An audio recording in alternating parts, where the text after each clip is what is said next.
ISB ఏదైతే Indian school of business ఉందో దానికి సంబంధించి ఒక కీలకమైనటువంటి అంశాన్ని ఏదైతే దాని ఫస్ట్ డీన్ ప్రమాద్ రాజ్ సిన్హా ఎక్స్ప్లెయిన్ చేసుకొచ్చారు. ఏంటంటే ఐఎస్బిని యాక్చువల్గా బిజినెస్ సర్కిల్స్ అన్ని ఎక్కువగా ఉండేటటువంటి ముంబైలో పెట్టాలనుకున్నాను. అప్పుడు బాలాసాహెబ్ థాకరే ఒక కండిషన్ పెట్టాడు.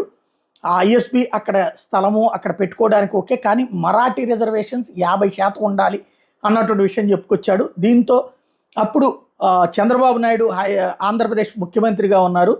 ఆయన్ని అడిగాము. ఆయన ఎలాంటి షరతులు లేకుండా ఐఎస్బి పెట్టడానికి పర్మిషన్ ఇచ్చారు. దాంతో ఐఎస్బిని ముంబైలో పెట్టాలనుకున్నటువంటి వాళ్ళని కాస్త తీసుకొచ్చి ఏదైతే ఇండియన్ స్కూల్ ఆఫ్ బిజినెస్ని హైదరాబాద్లో పెట్టాము అన్నటువంటి విషయాన్ని తాజాగా ప్రమాద్ రాజ్ సిన్హా ఐఎస్బికి సంబంధించినటువంటి ఫస్ట్ వ్యక్తి చెప్పుకొచ్చారు.